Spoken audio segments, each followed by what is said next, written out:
in association with RedsBet. RedsBet, where half of their profits go to fan-related causes and fan-related media. They are part of FansBet as well. This is the Anfield Wrap after Liverpool were beaten quite badly, 3-0 by Napoli.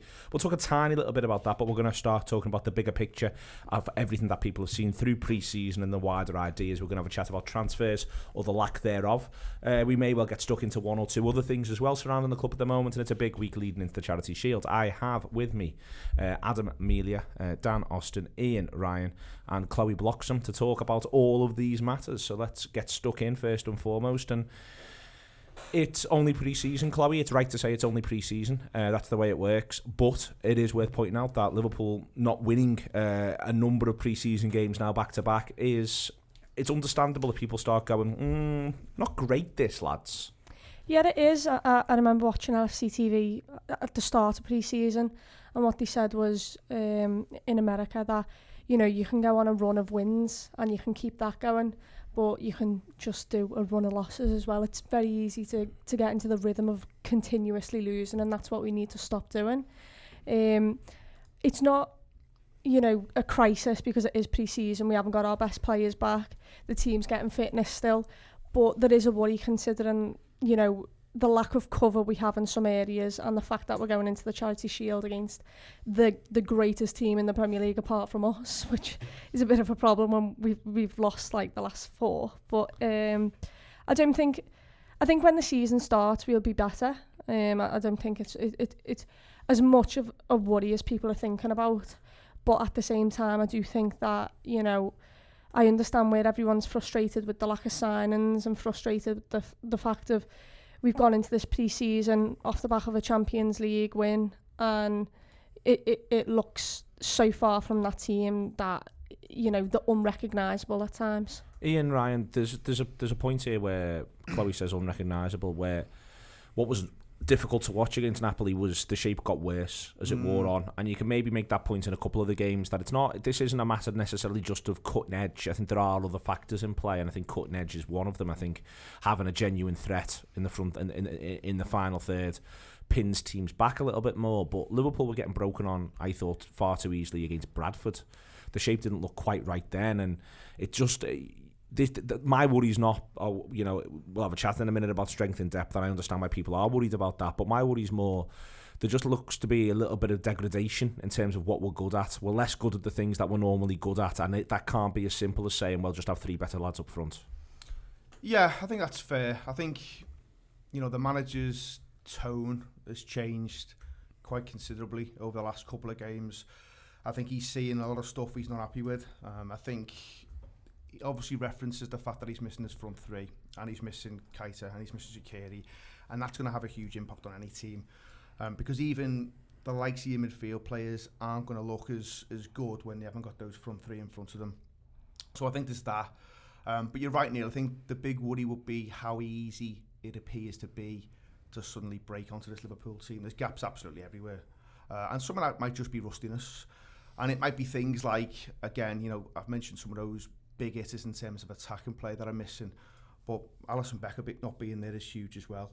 So I think from a defensive point of view, that's not really helping anyone. You know, Melia, you know, he does his best, but he's playing a different game, and I think that's having an impact. So I'm not hugely concerned about the results in pre-season, because it is all about fitness, it's about shape, it's about formation, it's about getting that right ahead of City and ahead of Norwich. So I'm not massively concerned. But I think the manager will be a little bit worried about what he's seeing. But I think all of a sudden you get some of those big hitters back, and it looks a completely different team. And I think, you know, that's all we're kind of working towards at the minute. You get Salah back and you get Firmino back probably on Wednesday for maybe 10, 15, 20 minutes. Then you start to see Mane come back into the fold, and he probably won't be available for maybe the Norwich game, but you'll see him shortly after that. I think Shaqiri and Keita are now back in training as well, so it can quickly start to look very different. But I think there's no doubt, you know, the manager won't have been impressed with what he saw against Napoli on Sunday night. It's the countering, I think, is Ian was driving at it there as well, Dan. It's what you didn't see last season. You very rarely saw Liverpool players in their own penalty areas not being sure of what to do. I mean, the third goal last night comes from a shot that's taken from 8 to 10 yards out, with a lad cutting in on his stronger foot, and then it becomes a ricochet situation. It's slightly clanging now to see people attack Liverpool with such ease. As I say, it can all change. It is pre-season. All those caveats exist, but you can understand why people are a bit like, we haven't seen this for a while.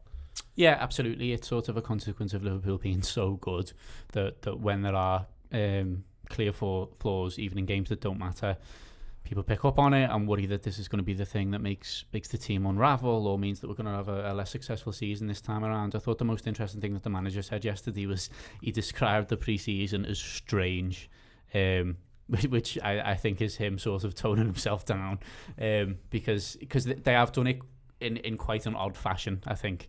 One of the important things to remember about yesterday is that they're probably still really jet lagged.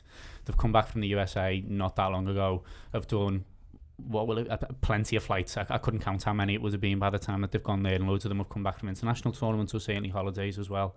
So they haven't even been at Melwood for like nearly a month, and they were only there for a few days, and I don't think they'll have quite wanted that to be the case. They've had to do their press conference in Edinburgh this morning, so that they can then fly to Geneva to do the camp in Evian, and then they've got to fly to London for the Community Shield, and then they'll get back to Melwood in about another 10 days' time.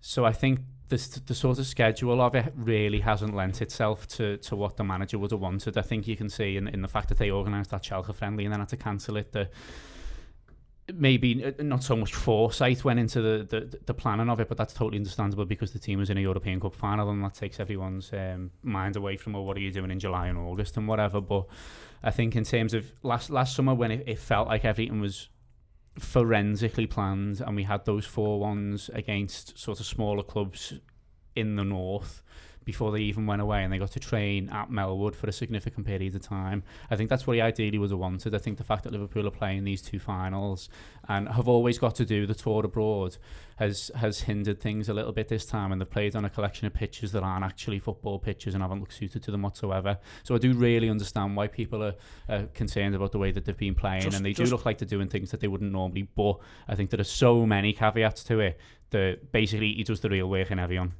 Just on the fixtures, Dan, from last year, the comparison points. The comparison I've been making as the season's wore on, but you're right to point out there is this glaring little shift.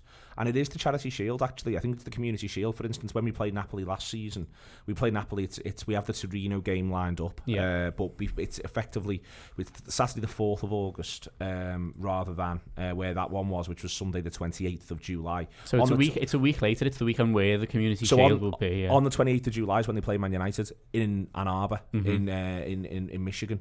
So that again is, it's worth pointing that out, that's ended up being compressed a little bit more. They played Dortmund, Sevilla and Sporting all back to back, pretty tight, run right the way through there, whereas it wasn't quite as tight last season. They've lost the other fixture, as you point out, so up until that point, there was the 2 friendlies in the north rather than 4, but you were sort of being able to see comparison points. But it is worth saying, isn't it, that they've lost what we feel like 2 big weeks because they've had to compress because of this game against City. Exactly, the rhythm that he clearly decided last summer was what he wanted hasn't been able to be kept this time. Even if on the face of it the fixtures appear similar in that they've played a couple of teams in the northwest that aren't necessarily very good for a bit of fitness, and then they've gone abroad and played some decent opposition in America. But there are loads of differences because of the scheduling. He's completely sort of revolutionised the way Liverpool do pre-season since he came in. If you look back at the Rodgers one, I think they played something like 6 matches in 5 countries. So they went to Australia, they did Thailand, I think they did Hong Kong or something like that. They did plenty of different countries. They did one in the UK, I think, if I remember correctly. So he's clearly, when he's come in and had that first one in 2016, ripped it up and said, no, this is how we do it. That's not the way to go about actually preparing for the football season. And I think although this one is similar to what he did last time, there are enough sort of intricacies of it that are different and packed together that it's just really not what he wanted at all. And I think they're going to be run even harder now this week than what they would have been previously. The biggest shame to me, because I think by the time the actual competitive football starts, they'll all be fresh for it. They'll all be back into the rhythm that they had last season and everything. I don't think that it'll actually affect us in a significant way once the competitive footy starts. But I think it's a real shame that we're 6 days away from a game against Manchester City where we could win a trophy and we haven't really prepared for it properly. I'm not, to be honest, completely up to date with what they've been doing. I think they've been in the Far East. I just had a look, actually. What have they been doing? They got beat in the final of the Asia Cup on pens by Wolves. Okay. And I'm sure that's not great either, because when we went there, is it Hong Kong still? Yeah, I think We so. went and played the Asia Trophy in Hong Kong, didn't we? And it absolutely lashed down, and they couldn't even train. And Klopp was absolutely livid about it, and has essentially, I think, made sure that they haven't made that same mistake again. I think it's not just for marketing purposes that they've gone to America twice in 2 years. I think a lot of it is him going, that's where they've got the best facilities. That's where we're not going to get rained off from training. It was in Shanghai. Was it? Just Okay.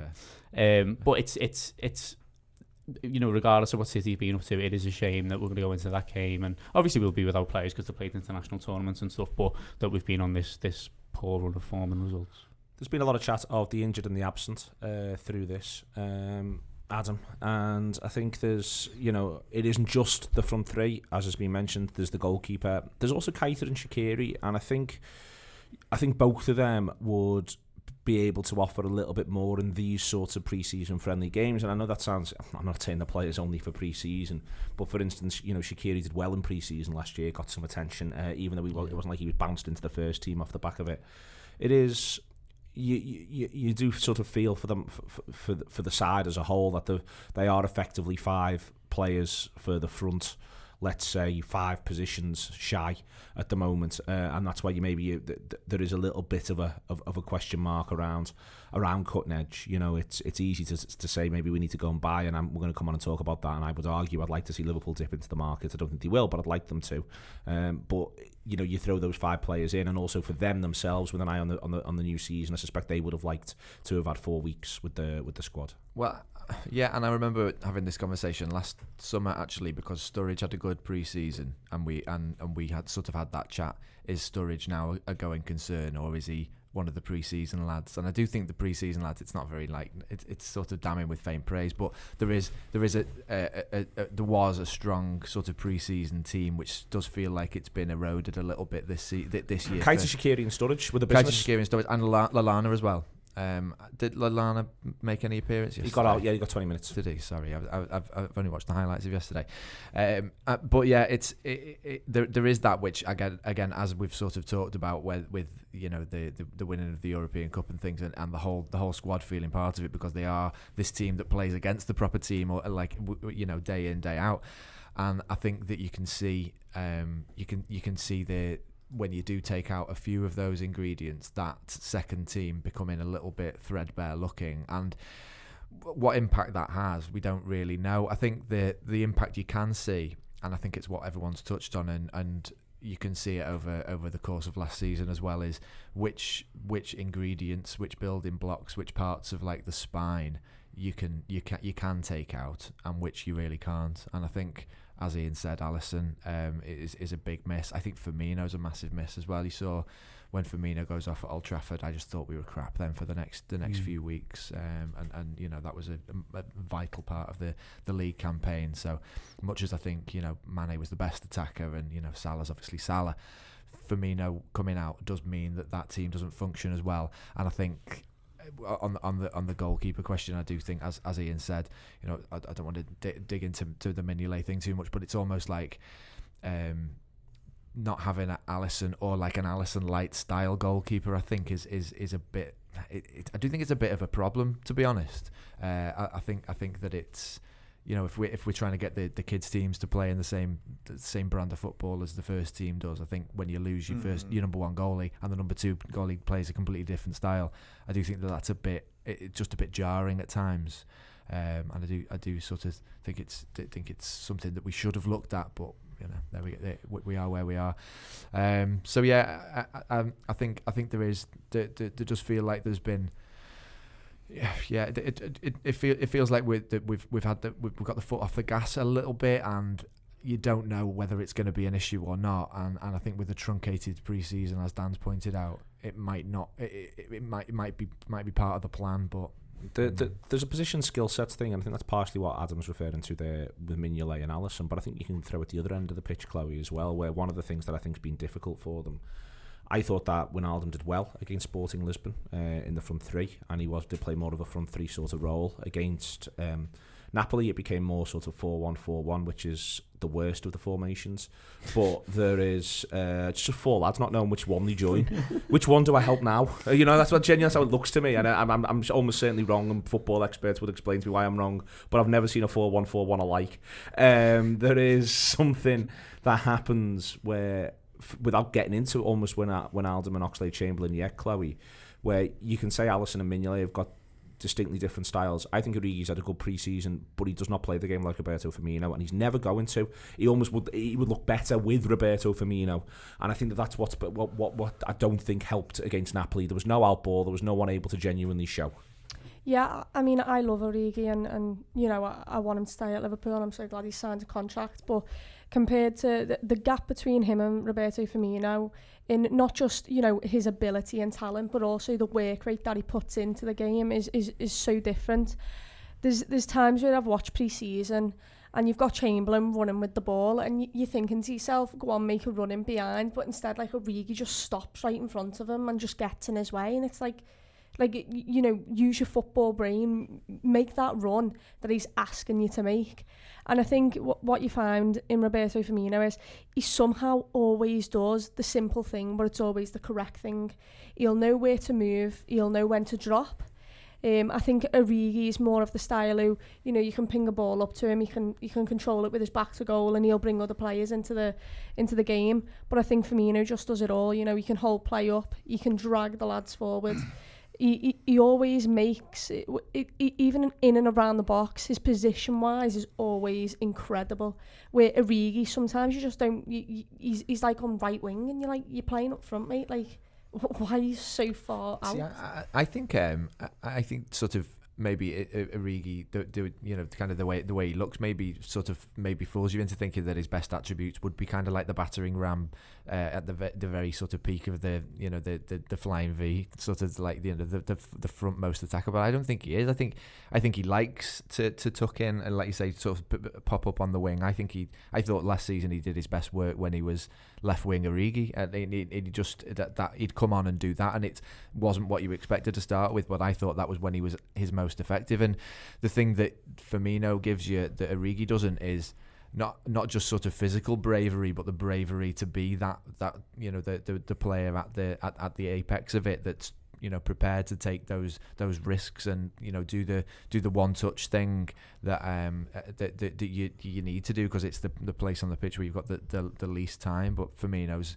bravery and quickness of thought and strength, and Firmino's, I think I said, did I say Origi then? Firmino's it just gives us something that same thing as you say, that I was saying about Mignolet, is that when we go to the second choice, it's a completely different style of football and it looks jarring. I think Origi is a much more intelligent footballer than what he's given credit for as well. I think people just sort of quite often view him as like, well, impact, he comes on, he runs about, he puts himself about, and he might just pop up with a goal. But the goals that he did score last season, more subtle, isn't it, than anything else? Exactly, It's quite delicate sometimes. He's got nuances to his play, genuinely. And I think the goals in pre-season show that they're all genuinely really good finishers. He's not just someone who the ball sort of falls to because he's an extra body that's up there and he puts it in the net. He's genuinely a really good finisher of a football from inside the penalty area, and that's what's impressed me most about Brewster as well. I think that's the thing that might prevent us from doing something in terms of a player that plays down the middle, up front and out and out. I can play a bit like Firmino, but I'm playing down the middle and I'm not doing your bits wide, because he's there, he's done quite well. The manager clearly wants him to do really well and rates him very highly. They wouldn't have given him that contract and he wouldn't have accepted it if that wasn't the case. And he's done really well, and he's been spoken of a lot more positively than any of the other forwards, i.e. Wilson, Kent, etc., etc. I think that's the case. For what hits me though is the difference between, for instance, I think Origi is either left wing Origi or a penalty box striker. Yeah. Whereas I think Firmino is a centre forward, and I think that you can sound as though it's just nomenclature this, but I hope that there's the distinctions there for both you and the listener, where I think that the idea of everything, you're getting to almost see the full Firmino package with it not being there, if you see what I mean. The fact that he is constantly available as this out ball, he'll know when he needs to hold it up, he'll know when it's just one touch. With Origi, I think he either wants to be pulling wide in quite a classic almost Emile Heskey, I'll run the channels for you and produce something in a minute way, or he very much is, as you say, he's got a really good penalty box instinct. What he's not doing is almost occupying that space, if you imagine, from where the D is on the penalty area and out to the final third. That's what he's not sort of occupying, I think, is effectively for Liverpool in these games, and then bringing people into it. No, I do agree with that, and I think that was really clear in the European Cup final when he came on. Obviously wins the game, but played really badly, because that's what we wanted him to do, because Firmino was playing. We all wanted Firmino to start, but he was clearly not well enough to start. He was absolutely knackered and didn't contribute to the game whatsoever. So we basically wanted Origi to come on and be Firmino, do the thing that we were asking Firmino to do, but just better. And he wasn't able to, because he's not that kind of footballer. But maybe the manager thinks I'm better having different options rather than just a less good version of the one I've already got. If I haven't got the one that I'm happy with, i.e. Firmino, then I'd rather do something a little bit different than just have someone who's not him. I don't think any of us is confident with any of the options, though. Like if Firmino's out for 2 weeks, I agree with that. And likes that. Well, I'd like them options. Like because been trying Wijnaldum this season. Again, well, there's two things I'd like to see though, because I would like to have seen, and if I've got a minor, I mean, the manager's got to make decisions he makes based upon the fact that he's got to pick a team that functions for 90 minutes. But I would really like to have seen Brewster and Origi on the pitch at the same time at some point, which we haven't seen. And maybe just yesterday, if for instance you start it and you go left wing Origi and you go Brewster through the middle, and we have a little look at that for 60, 65, 70, and maybe make the subs a little later, because that's my frustration, is that I think that Origi wants there to be someone who plays with him, either in a 2 or in a 3, who's going to occupy and then allow him to be the clever Origi rather than having to be the other one. Or, you know, and I think with Brewster, I think that Brewster's done well, but he's not yet got to play with really enough good lads, if you sort of see what I mean. And I'd like to have seen that in one of these games, and we still haven't. Maybe we will on Wednesday. Maybe we will. It's one of them where my worry, I suppose, is that Klopp's sort of lack is slightly risk averse sometimes. I just can't picture him putting Brewster in there in the league ever in that Firmino position. I think in terms of Firmino, I mean, Neil alludes to it there. He's a player who can occupy multiple defenders. Sadio Mane can do the same job when he plays up top. He occupies almost a whole back four at times. And Firmino will absolutely just sacrifice himself for the team as well. And I think that's one of the things the manager loves the most about some of these players. For it to work really, really well, they all have to submit themselves to what he wants. And I think that's where it becomes difficult to recruit sometimes, because he will just try and work with what he's got rather than go into the market and just get another option. And we talk about Firmino, we talk about Alisson Becker. It can't be easy to go and find even light versions of these lads, because they play in such a specific way and they offer you such a specific kind of thing, really. So that is difficult. But that said, you know, Brewster looks great at times. He's 19 years of age. I'm sure he's going to have one hell of a career. And I love the way he's got that predatory instinct where he just comes alive in the box. And I'm sure he'll have a really successful career for Liverpool. But you can't help but feel there's still a huge drop-off. And when we speak about transfers and making the team stronger, I've always thought you can be sensible and have conversations around the midfield and the defence, and where I would probably do stuff in maybe those areas, certainly backing up Robertson, etc. But where I can't really grasp Liverpool not doing anything is top end of the pitch. It just absolutely makes no sense, and no one will convince me otherwise that we should not be looking to add a lad in that final third, specifically someone who can operate out wide.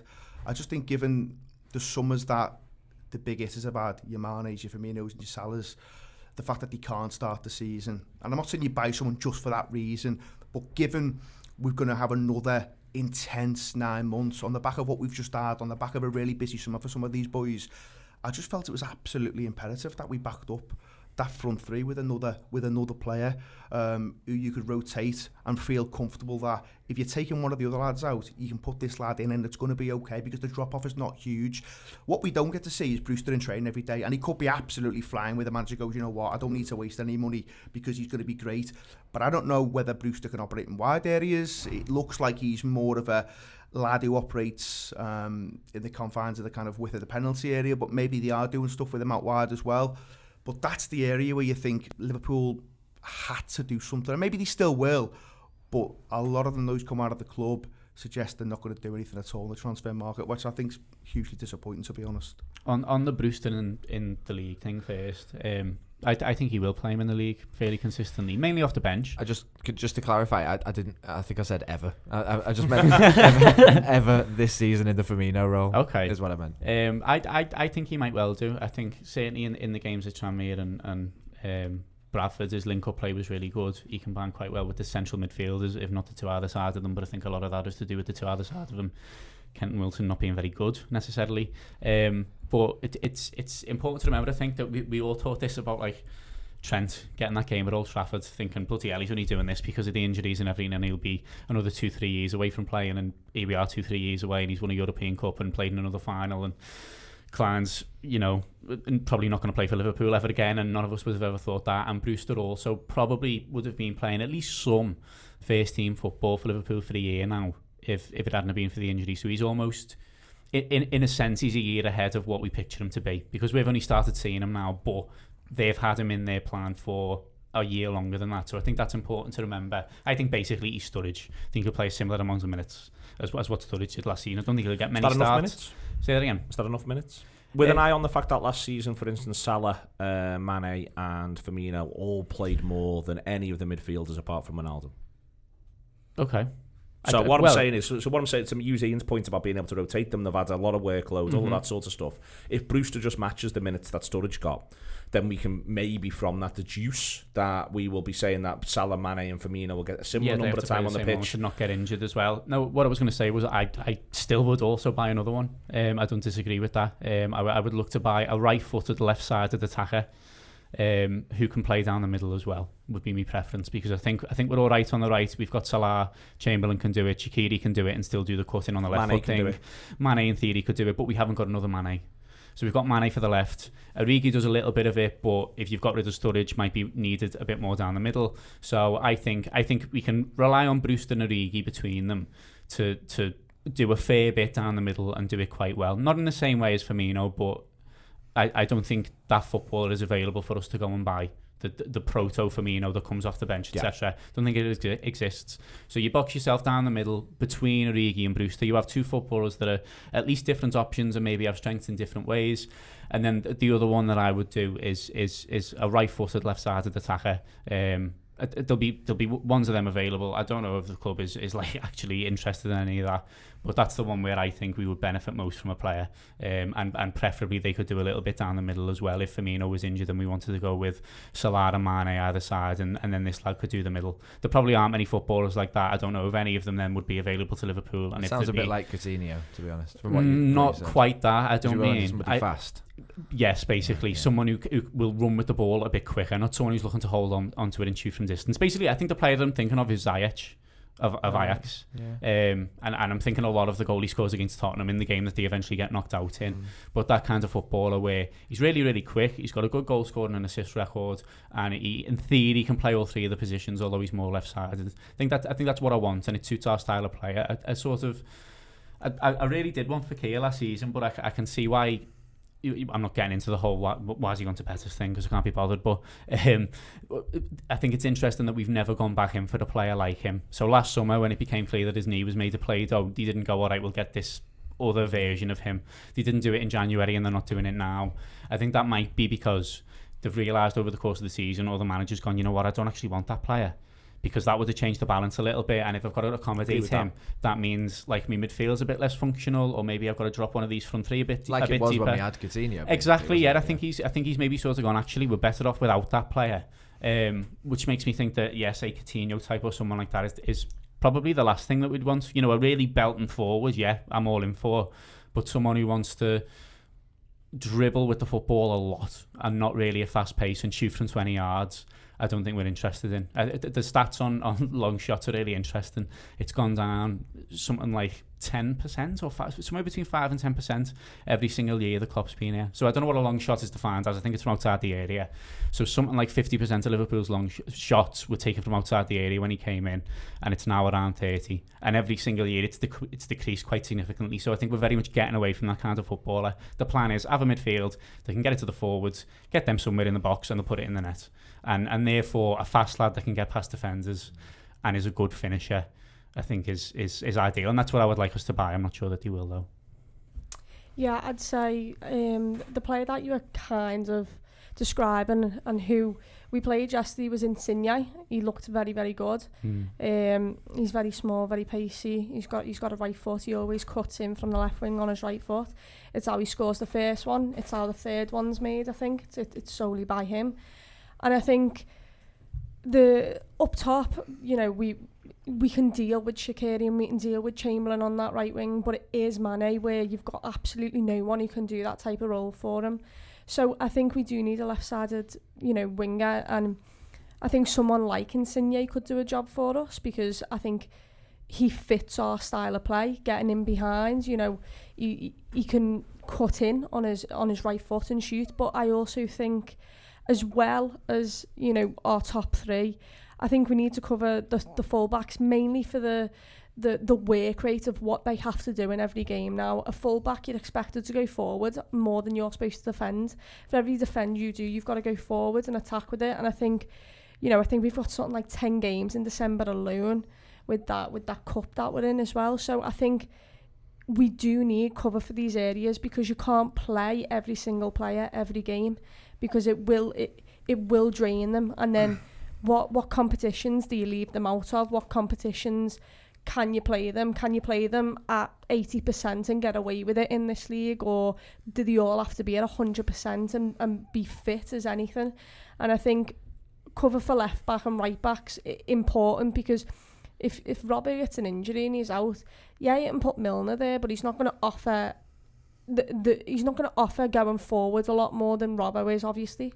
And I think our style of play is that our full-backs getting up the pitch, doing crosses, doing deliveries, causing in trouble in that area. And I think if you don't have someone who can attack just as well, just as good as defending going forward, then I think it hurts us because we won't offer the same type and style of play. And if we play Milner, it's quite surprising if you see Milner playing at left back if Robbo's fit, obviously. And I think when Milner does play, I think teams can figure him out better because, you know, he's going to cut in on his right foot most of the time. He's right-footed. He'll cut back and cross that ball in. And I think where Robbo is, he can use both feet. His left foot, he can cross from anywhere. So I do think full-backs are also very important and where I'd hope we'd get cover for. But then at the same time, you know, you can play Joe Gomez at right back. Would I personally like to see him there? No, but could he do a job? Yeah. Could Milner cover Robbo? Yeah, but what did you think of Hoover yesterday?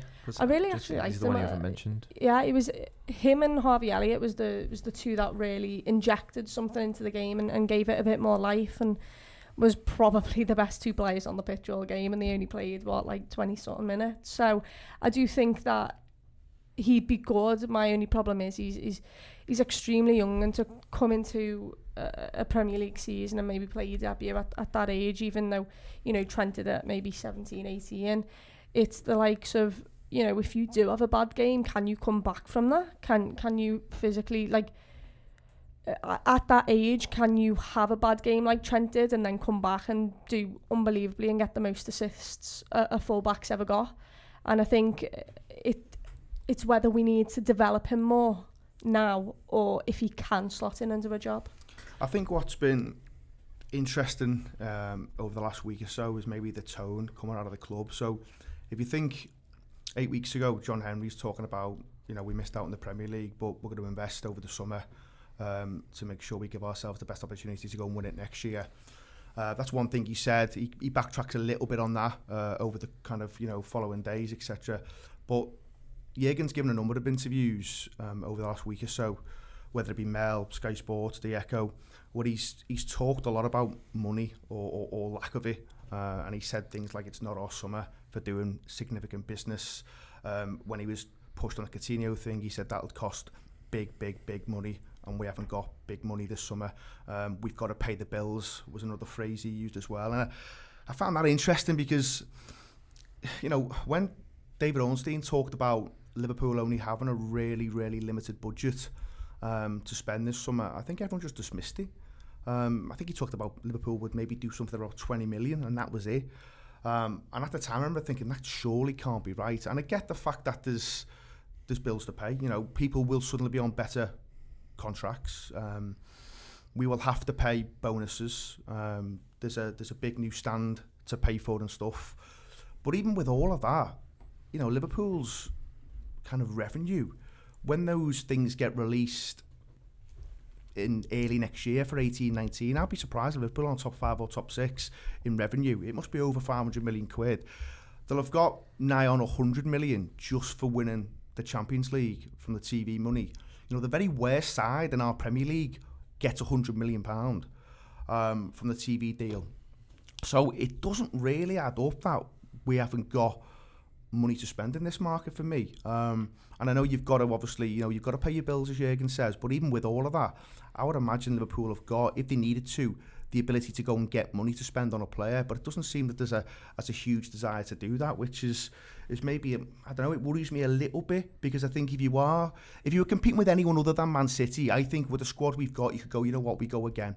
But because the bar has been set where you need to be looking at 100 points, I think it's absolutely imperative that Liverpool look to strengthen this squad. And I get it that, you know, everyone wants to bask in the 6th European Cup and everyone's made up, and it feels like if you mention Liverpool should be buying a player, everyone jumps on that and just says, listen, 97 points European Cup. I get that. That was fantastic, but you've got to think about how you combat this Man City team next season. They've gone and strengthened. All right, we don't know what those players are going to be like, but Pep's record in the transfer market's pretty good. He doesn't get many wrong. They also didn't have their best season last season. Well, I think they've also got... They didn't have like a load of luck with injuries, and you know they have players out, Adam, you're right, and they also have probably arguably the best player in the league coming back in Kevin De Bruyne. Yeah. He certainly was 2 years ago, so he comes back. I think you're going to expect things. You know, we talk about Ryan Brewster kicking on and being great. I think Phil Foden, if he's given us opportunity, will be really good next season. And obviously they've brought in cover for Fernandinho as well, whose legs have maybe going a little bit. They've possibly got a centre-half issue, but they may go and address that. So I just think it's very brave of the manager, and maybe his hands are tied a little bit, given what he said. Sorry, Neil. It's all right. I was going to go to Dan on what he said, so I'll go to each of you. I'll go to Ian last, as you started there. Dan, what do you make of his comments around the money? I don't think it necessarily is to do with a lack of money. I think the comment about the having bills to pay thing is quite disingenuous. I think it's tongue-in-cheek. He's often like that whenever he's asked things about someone like Manchester City or Paris Saint-Germain. And he does mention those clubs, doesn't he, by name? He lists them. I think he basically takes the piss out of them a little bit when he answers questions about them. And his point on them is more we've got bills to pay because we're a football club. They are states. I think that's his point. I don't think when he makes that kind of comment, it's about buying individual footballers in an individual transfer market. I think he's doing a bit of a jokey thing around the fact that we exist on very different planes, not necessarily levels of football, but we're very different enterprises as a whole. The real interesting one for me was when he was asked about Coutinho, and he says the word big about 8 times. Big money. And then he follows it by saying, and this is not the year for us to do that. So he doesn't say they haven't got the money to do that. That's not necessarily what he's saying. That's just everyone what has presumed he's saying, and I totally understand that's why they've presumed that. But what he can mean, and I'm not saying he definitely means this is just a different way to interpret it, but what he can mean is this is not the time for us to buy a really expensive footballer, because I've already, over the course of the past 3-4 years that I've been here, bought a load of really good ones. Some of them are the most expensive footballers in football history, and I think that having won the European Cup and having got 97 points in the league, I don't think I want to disrupt that by signing someone for €100 million who comes in, maybe doesn't even necessarily get a start every week, and is a really big ego and just disrupts things for me. I think I'm just all right with my ones, and maybe I can do something around a less expensive player, a younger player who comes in, learns my methods, plays the odd game here and there, but isn't a guaranteed starter, and that's what I'd prefer to do. And then maybe next summer, when maybe one of the front three moves on, or you know, whatever football and context has happened by then, maybe that's the summer where to go, you know what, I want another Van Dijk and Alisson. I want 2 really expensive footballers again, because we've lost this one, and I want 2 boss ones now, and you're going to go and get me them. I think if he wanted to spend money, the football club would give him money to spend. I think it's totally his decision, and you can disagree with his decision if that's the case, but I think it's less about them not having money and him going, you know what, I don't want to really spend that much money. If I can get this player, then sound, but I don't want Coutinho, I don't want Ousmane Dembele, I don't want someone like that, because I don't think it'll actually benefit us. You can argue whether that's the right thing to do or not, But I think that's where those comments come from. I don't think it's a case of him going, they're not giving me no money. I'd love to get Coutinho, but I can't get him. I don't think that's what he's doing. I don't think that's what he's doing either. I think I possibly do disagree with him. And Klopp's been proved right time and time again in exactly this area, the area of patience, compared to myself and supporters who aren't patient and want solutions to problems in the shape of players who are then on a 5-year deal and you've got to keep them for 5 years and blah blah blah. Having said that, that is what I want because I think the mood music of around the club is important. I think, and I think that there is the temptation a little bit. We've said it. I don't know whether it was on air or off air about you almost want to. I'm still basking, and it's still we're still feeling relaxed. We're still feeling like this pre-season isn't really, it's bouncing off. It's like water off a duck's back at the minute, losing all these games because we've won the European Cup.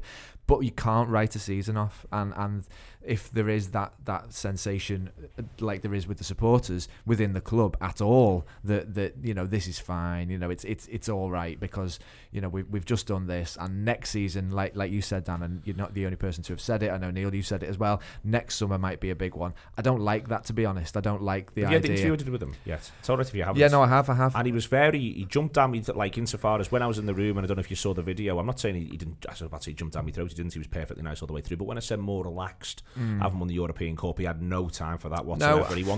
He very much wanted me to fuck the fuck off. If we're all honest about it. No, and rightly so. I want to hasten to add. I should have chosen better words. Absolutely quite right. But I can't.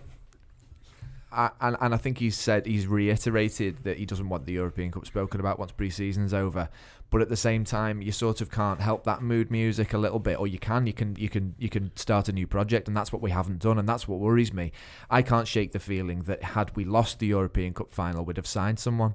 I think we'd have. I think we'd have done the forward. I do. And I agree with that, and I don't think that's good enough in that case. I agree with that. If you agree with it, then that's not good. It's not no, good enough. I think then, it's is different. No, because I think that if we'd have lost to Tottenham, I think for the good of everybody else in that squad, they would have needed a new player to look at. Like, forget the idea as to whether or not it makes the squad better. This is what I mean about mood music, though, yeah, and I think we've talked about this before. I think a signing, just a little signing to change to get people going. I think, and it's a mad but thing. It wouldn't have been us. Getting a human in for 5 years just to improve people's moods in a summer is mad. But it wouldn't have been to improve us. It would have been to improve the 20 lads who he has to look at week in, week out. No. And I don't think at the minute, he's looking at those 20 lads feeling like he needs to be able to say, listen, the same way that, for instance, Karius goes and Alisson comes in, he's able to go, right, we saw that was a problem, we fixed it with this. I think it's different. No, I agree. And I don't think it's necessary to give them a pep up by signing a player, but I still think the issues which were present last season are still present, and I think that we rode our luck a bit, and we definitely rode our injury luck. And there was things that it's not like we've got a Kevin De Bruyne coming back. We had everyone fit, didn't we?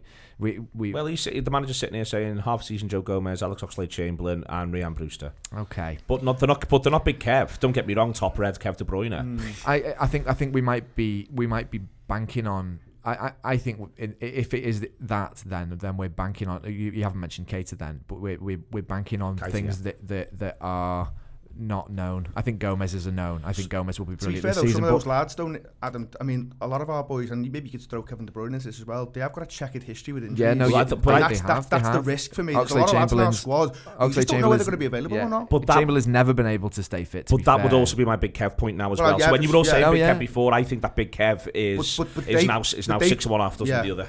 He may be, but they've got Bernardo Silva. Yeah, I don't want to go into them too much really, but I think that it's not necessarily, like I say, it's not just the temporary bounce of a new signing. I think there are issues there which might have been papered over by a European Cup win that could, it might not, and Klopp, as I said at the very start of this mini rant, it has been proved to be correct. Before I bring Chloe in, I just want to let you sort of tidy up a little bit of language, because there will now currently be some people screaming at whatever the device is.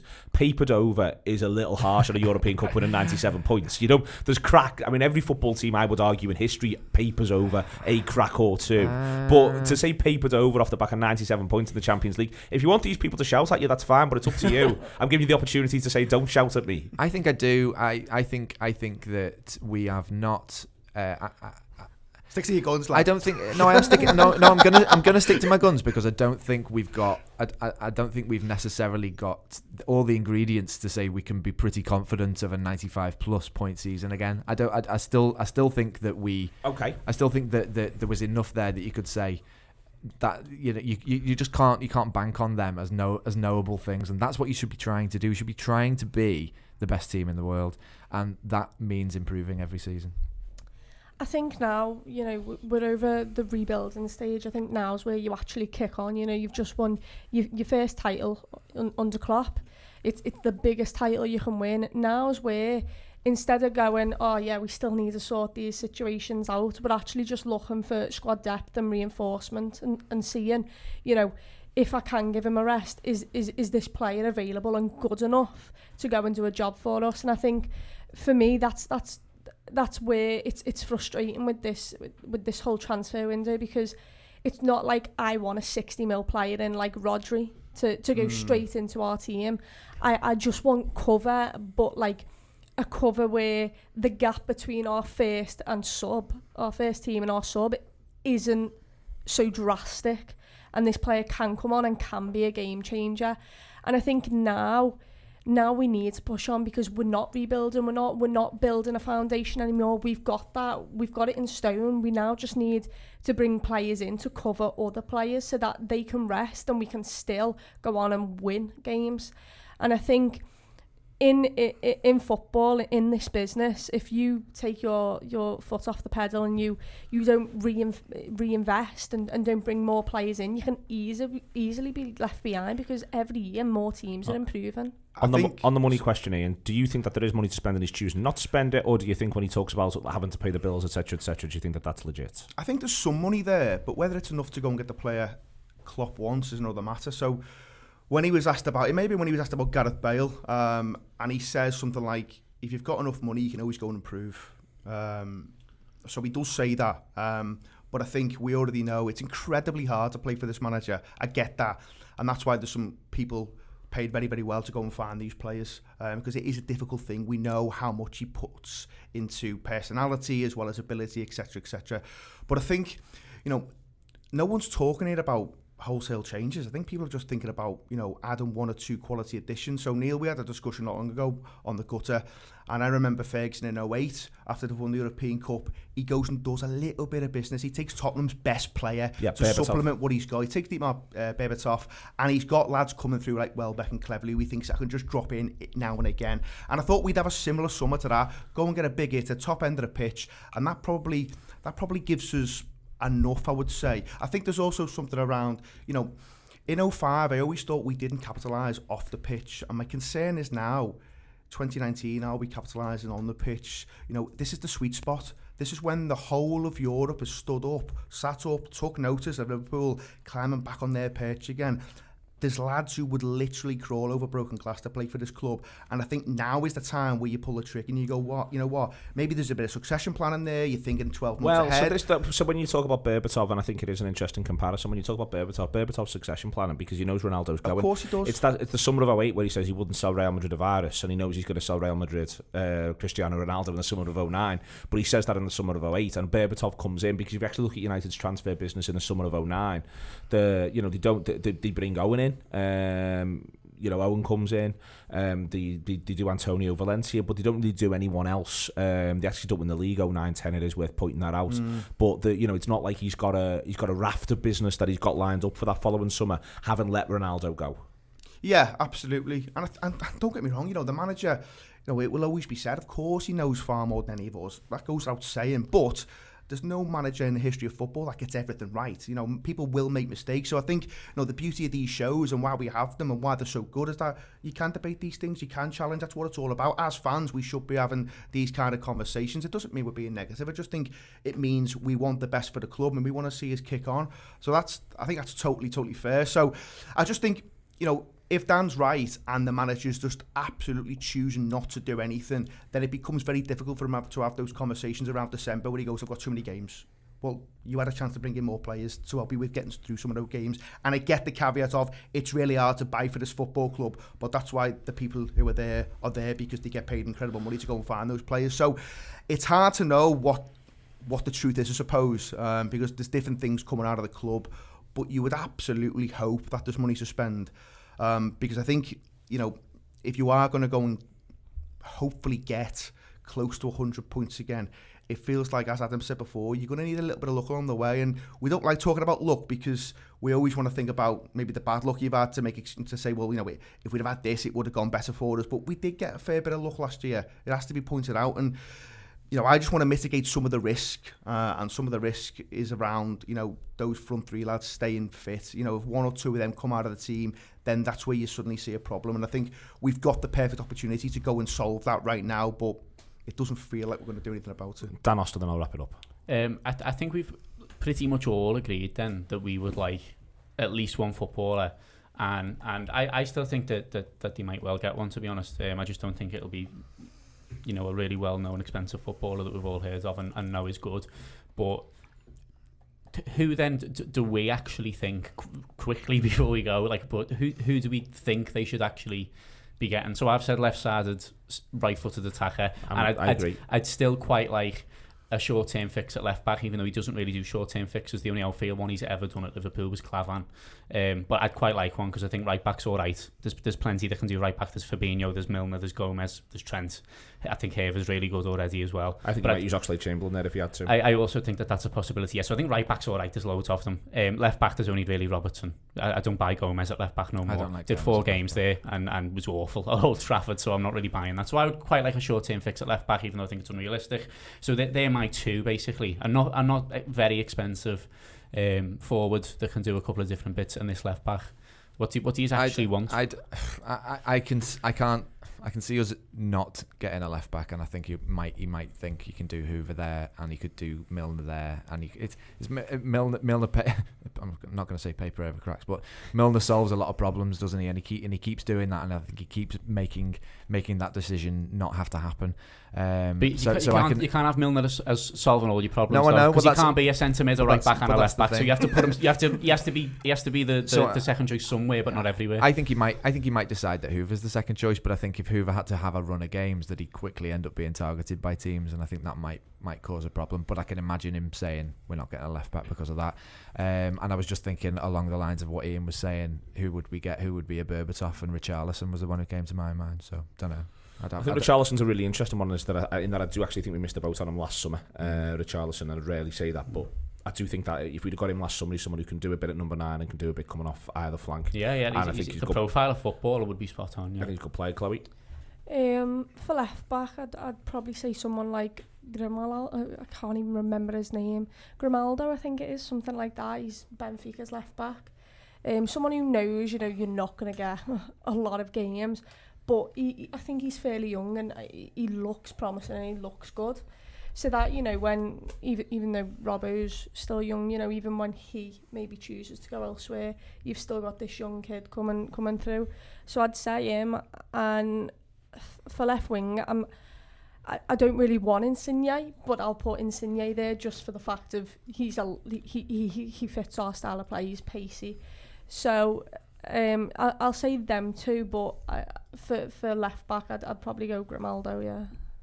Are you asked about left back, or do you just want a forward? I think if it was up to me, which clearly it isn't, I would be doing something at left back, because I think, again, it comes back to that. It's not easy because Andy Robertson is critical to how we play, because the fullbacks give us so much attacking options going forward. It's not easy to go and get another one of them, but I think I would like someone there, because I think, again, you know, you're asking Robbo to go again in all the games, and yes, he doesn't get injured very often, and I think one of the things we've done well since Klopp came in is by more robust footballers who don't get injured. But I would like cover there. And I agree with you. I think someone like Ziyech would be a good fit, to be honest. I mean, it might not be a popular opinion, but I would have had Coutinho back all day long. I think he would cover a multitude of maybe issues around. He can play left side in terms of the top three, and he could do you bits in midfield against certain opposition as well. And he is capable of unlocking doors, and I think when I look at Liverpool's midfield yesterday, and obviously it will change when we get players back, there's still that little thing where sometimes there's not quite enough creativity in there for me, and I would have liked someone who could have come in and maybe offered that little bit of spark, but I don't think that's to be honest. I've spent the summer saying cover Mane. If you cover Mane, you cover everyone. And also there's a thing that if he wants to play 4-4-2 or 4-2-3-1 to rest people or to shake it up, he still has to play Mane. It's really difficult for him to not play Mane. And I think that whenever you go through any sort of, you could play this shape, well, yeah, you're playing Mane then, aren't you? You could change to this shape, yeah, you need to play Mane. And I think that that's something that he's got to, Mane's now had a really long, arduous 2 years, to be honest with you, not just 1 year, 2 years. So I would like to see him look to get a bit of an alternative in. Yeah. And in the general sort of, if there is a feeling that someone from the front three is going to move on next summer, the one thing I would say is that maybe there is not quite as a Berbatov argument, but maybe someone whose profile is 19 to 22, with the idea of giving them a year where there's some game time as an option to then bring them through. But then again, that might be where he's, if he's sitting here, he's saying, let me just draw you another picture of Ryan Brewster-Neal and shut up. Well, when we say Berbatov, we don't mean in style. We're just talking about, obviously. But I think Berbatov's an interesting style because they were playing that United side was playing Tevez, Rooney, Ronaldo, and Ronaldo, and then they go and buy this 6'4" target man who's not that much of a target man. You know what I mean? And I think it's interesting that they went and did something completely different to shake it up. But yeah, I'd be doing someone of the profile that you described, Dan, in terms of, and Insigne's not a bad one, but he's 28, but someone of the profile of someone who can go and play there for you, and then you can play any shape you want realistically, and not feel like you've got to end up playing Sadio Mane because you've got no one else. I still think it's dead interesting, and I think the big shame pre-season is he's never, ever, ever looked at Shaqiri left-hand side. And it might have been that this pre-season he might have done it, but it's literally never happened. And I would have thought it was the one thing that would have happened if you'd have asked me this time last season. But Shaqiri's never even had a look left-hand side. It's as though everyone's just decided he comes in off the right onto his left. Anyway, thank you very much indeed. Thank you very much to RedsBet for partnering with us. But thank you very much in the room, Adam, Melia, Chloe Bloxam, Ian Ryan and Dan Austin. We did the business there. We didn't even have to get on to the other stuff.